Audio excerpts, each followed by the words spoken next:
Hey everyone! Thanks for listening into Not the Girl Next Door show today. We have special guest, Emperors and Angels, Matthew Nevitt with us today. How are you today, Matthew? I'm good. Thanks for having me. How are you? Thanks for coming on. I mean, I've been a big fan of previous projects you've had. I got a chance to see you when you were in your other band, so that was the first time. I think that was probably like 3 years ago when you were with Message from Sylvia. When you guys were with Artifice, so that was a while ago. So when I saw you were doing a new project, I was like, I had to get you on the show. Yeah, I mean, all fairness, it's probably the last time I probably was doing interviews. Yeah. So tell us a little bit about the new band, the new project. Well, newer. I mean, Emperors and Angels. Tell us about who you guys are. You know, how'd you guys meet? Some of your musical influences. Give us a little bit of background on the band. Yeah, sure, no worries. This is kind of an accident. It was a cool accident. I always said to myself, I'm spending a lot of time at home, which I have been. I just had my second daughter come into the picture. She will be 3 here in about 2.5 weeks. So that's kind of slowed things down for me. Slowed things down. The Message from Sylvia thing. It was fun. I feel we all kind of had a certain amount of time to give it. We definitely did it all. We gave it a good push, a good run. We had some great success on radio and a lot of cool tours. But when it was all said and done, it was time to come home and figure out what I was actually going to do moving forward, whether that was going to be fronting another band or if I was really just going to really get into writing music, maybe possibly producing music. So I had a lot that I was dealing with mentally just to figure out where I was going to be in life. So that being said, it was a simple conversation with some of my buddies from past projects or just being in the scene here in Peoria. I'm located in Peoria, Illinois, Central Illinois. And we had some beers, we had some discussion, and we're like, let's jam, let's rock, It's really that simple, So we just we wanted to start something. Like I said, we'd been engaged in previous projects or rather than just the scene. So we all knew one another. And we knew what we could possibly present. So we were pretty excited about that. Well, the first project, I didn't know the band then, was Dory Drive, and that was a little more poppy. Message from Sylvia was heavier compared to that. How would you describe to listeners Emperors and Angels? Because to me, it's right down the lane of how Message Sylvia was. It's more rocky, more, heavier than, maybe the first project. How would you describe it to somebody who had never heard the band before? Oh, sure. Any project that I involve myself in, I try to kind of evolve a bit more. I don't want to continue to do the same thing. I like the evolution, of music and pushing myself into sustainable songwriting. So I would definitely agree that Emperors has a more modern sound. So that justifies, you talking about Message from Sylvia again, because that was very edgy. It was very modern. Sahaj helped a lot with establishing that sound for us with that project. But for Emperors, it really wasn't that well thought out. It was just, what were our biggest influences? What do we miss from that? And what do we think, is key in today's modern music. And modern music is a very, very big, bombastic sound, in my opinion. Yeah. So we did our best to mold, bands from the past, like from our past, like Stone Temple Pilots, Alice in Chains, Soundgarden, modern bands like Asking Alexandria and Alter Bridge, I mean, when I was growing up, I was a huge Creed fan, So we realized all that and we kind of put it into our sound.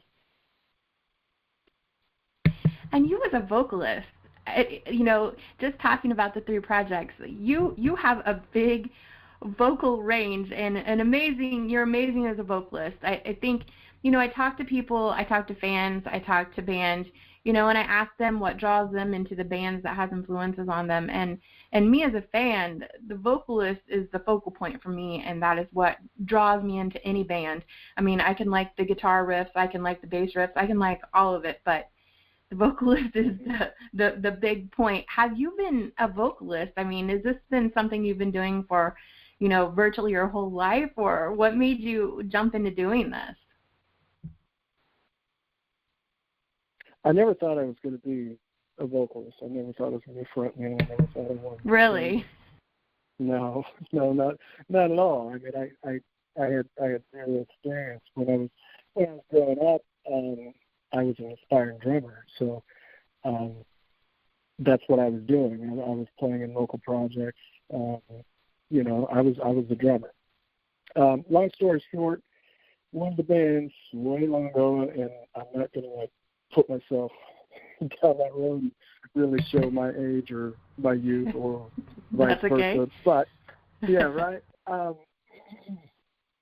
But back in the day, moving right out of high school, it was towards the end of senior year, I believe, or maybe middle, it doesn't really matter. But I was getting together with this group of guys, total garage band type deal, so totally cool, right? You can see it, you can visualize it.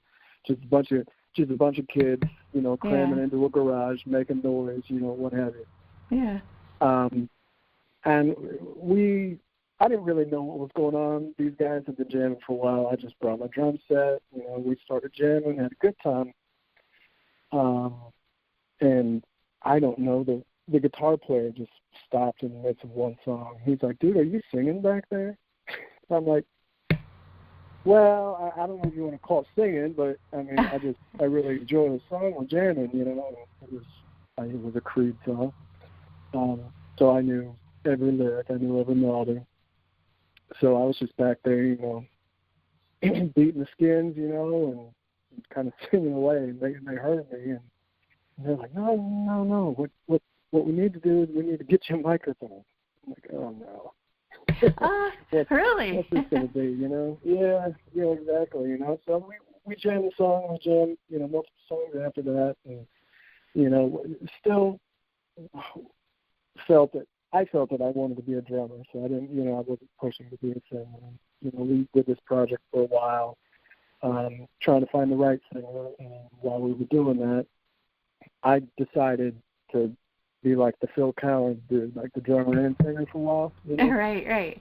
So we found the right individual, and the guys just were never sold, so we finally came to a conclusion, one afternoon after one of our jams, and they're like, "How about we just find a drummer?" And as much as it hurt, I was also, kind of excited, because it wasn't new path. It was nothing that I ever thought that I would ever even try, especially being quote unquote a front man too. I mean, that's kind of terrifying. You're way in the back as a drummer, and then now like you have to front a band. So, it was definitely wild, but it worked out. I've been able to do a lot of awesome things. My professional career started right after I turned 21, going out to New York. I had some really cool opportunities out there, and then a couple of years later, I moved down to Atlanta, Georgia, and joined an established band at the time, but it wasn't nationally established yet. The band was called Echo Valve. Okay. And joined those guys down there, and we toured relentlessly, got that which would be then my second record deal. But this is like more like this is more legit. You know, this is a band. You know, we had money behind us. You know, we're ready to drop some singles.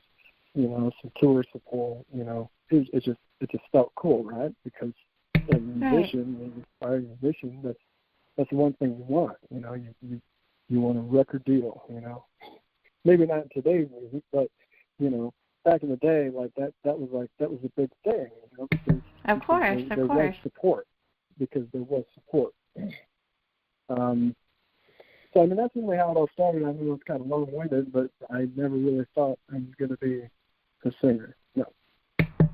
Well, that's kind of what happened. I mean, what's up with drummers becoming lead singers? Because that's what happened to Johnny Hawkins from Nothing More. He was drumming, and then, you know, he had no intentions of singing, and, well, we have Nothing More. So the kind of crazy coincidence. And he's an incredible vocalist. Yes, I agree. In all facets, yes. And he has big vocals as well. So I don't know. Maybe there's some kind of correlation between drummers and singers. So I don't know what it is. What is it? We make better singers than drummers? I guess so. I guess there's a pattern here. It's a secret pattern no one knows about, I guess. So how does the creative process work for you guys as a band in Emperors and Angels? Do you guys sit down and write music? Is it sporadic? Are you the only writer? Do you guys do collaborations and kind of bounce off of each other? Or how does the creative process work for you guys? This has been a completely different process. I feel probably for everybody. So we actually, what we do is normally Bella and myself, we start the process in my studio, and we just like sit there, we analyze riffs, melodies, feels, you know, like really what's going to take the song to the next level. So we kind of sculpt through that, and then once we kind of have that, I open up a session. We record like a solid acoustic mapping of the guitar parts, and then we just kind of listen back to it, you know, feel it out. You know, like I said, you know, we're looking for the right riffs, right melodies, right feels, right? But we start all with acoustic guitar. I don't sing one line. I don't do anything. I just make sure that for me as a vocalist and a writer that we're leaving some nice volleys for some nice hooks vocally. Right. So then after that, honestly, you know, I don't know. Is this a PG-13 show? I don't know. Not at all. Not at all. Right? Not at all. So after that, you know, and usually we do later night sessions. We end, you know, around like 10:30, 11 o'clock. Right. So then he'll take off. You know, I'll have everything bounced down. I'll send the guitar part, you know, in that mapping to him and the other guys before I even put vocals, melodies, anything else on it. I'll go downstairs. I'll relax. I'll go smoke. I'll go down to the kitchen. You know, I'll whip up some crazy meal because for some reason I just have to have something to eat before I go to sleep, especially on nights like that. Maybe it just like pulls my anxiety down or what have you. But you know, and then just kind of like veg for a while and kind of like marinate in the moment because music, you know, especially the creative value, like it's just so intense. It really is. So you just need a moment, almost of reflection, but at the same time you can yourself just detaching, right? Detach from it, right? And then I just let the night take over, you know, and then I wake up like early the next day, and I jump right back in the studio. Normally I have lyrics already done in my head.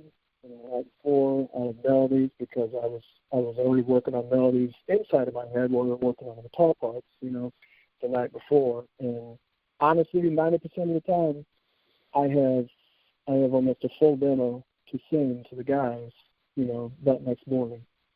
And then we were kind of like, yay or nay. So you have a new single, a newly released single.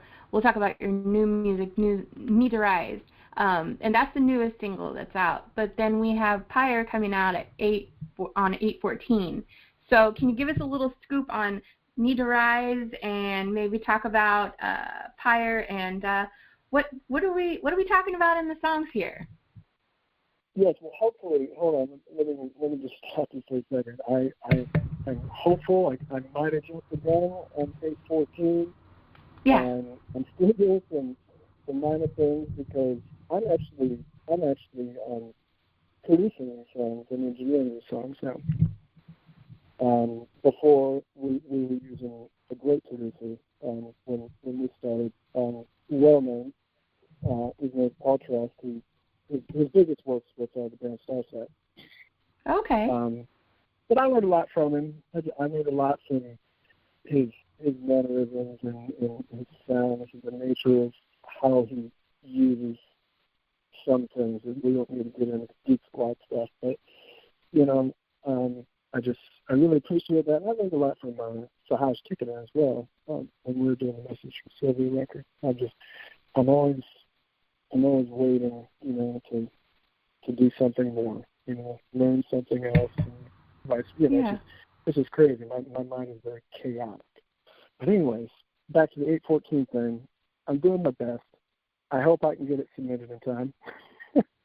So I think tomorrow's gonna be my deadline, and I'm really close. I just,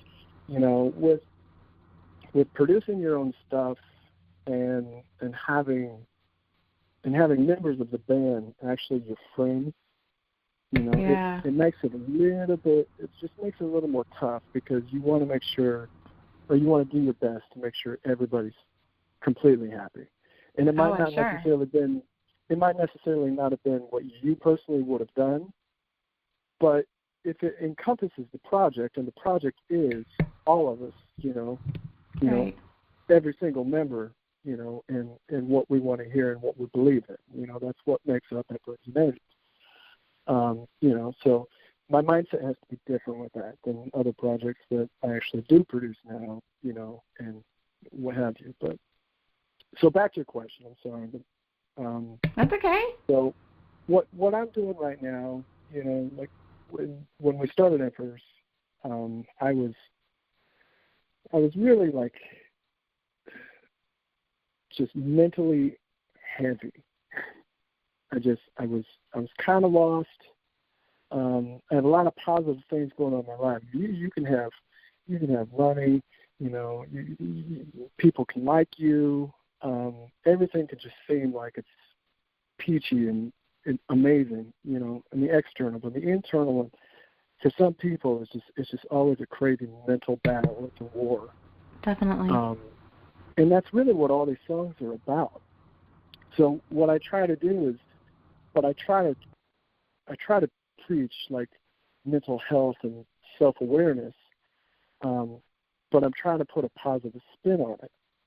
Like my verses, they're darker because that's more of my headspace, because then you get to that moment of realization, and normally that's like the choruses and the big, bridges, just like vocally just letting somebody know, like it's going to be okay. After all that crazy stuff that I just told you through, it's actually going to be okay. You just have to understand that really it's up to you, not anybody else. And Need to Rise is a great example of that, which was our last release. But the releases before, all coincide with that. We've released Device, Ready for War, Farewell. Farewell was a little different because my drummer at the time, he had a lot going on in his life too, but he needed to figure out a way, or he needed help, detaching himself. And Farewell was kind of like me helping him through that. Right. And then we released.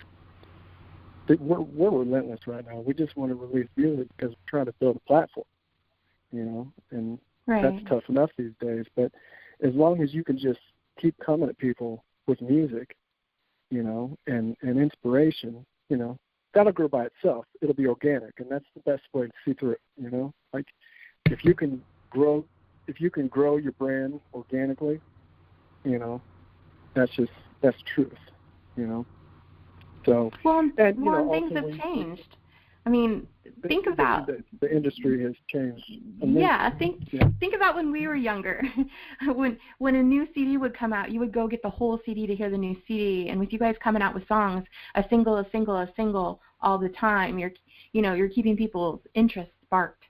It's not like it was that's what I'm back hoping, then. Right.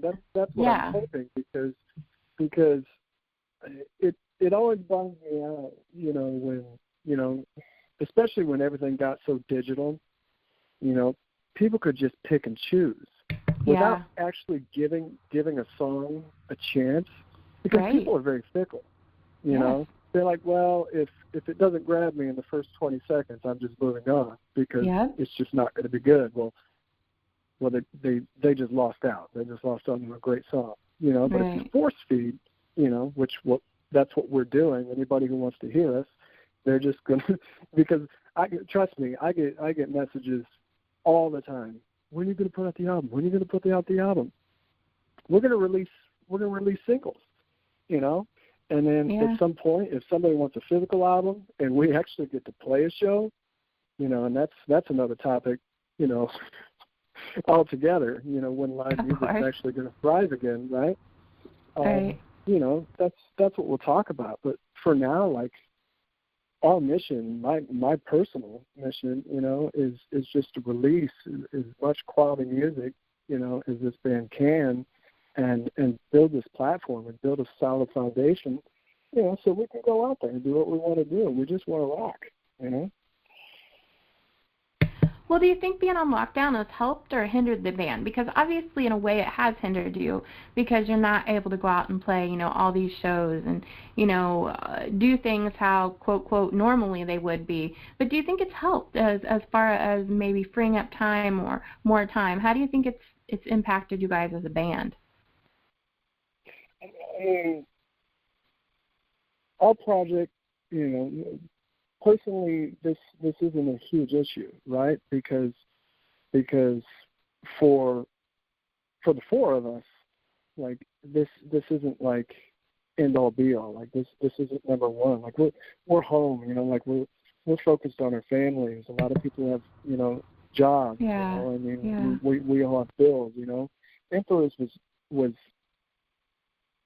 the thought, going into it was just getting us as friends, as individuals together, kind of letting loose, jamming the best we can, right? Writing the best music we can, and if an accident happens, But that's not what we're pushing for. So this situation, really doesn't hinder my mindset of what I was seeing going on for this project. But I do worry. I do worry about some of the mid-level national touring acts. I think we're going to lose a lot. It's going to be really sad because not only is the support going to be gone for acts like that, the venues, might not survive either. So it's just that. Just thinking about that, it's it's a bit sad, because I've been there multiple times, and to have the support taken away, to have venues taken away,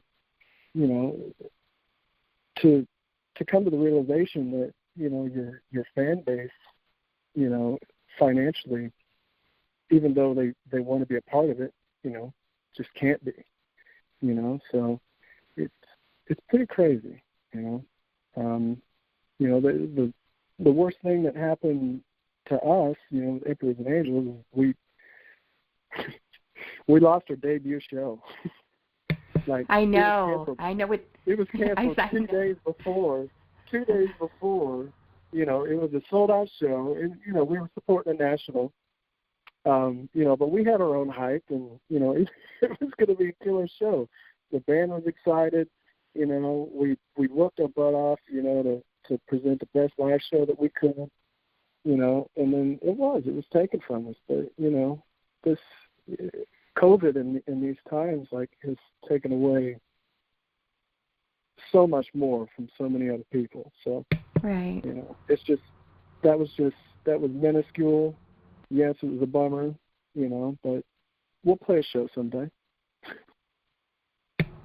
Oh, I guarantee. I mean, you know, as many bands as I've talked to, you know, everyone wants to play, you know, and me as a fan, I'm used to going out to a lot of shows.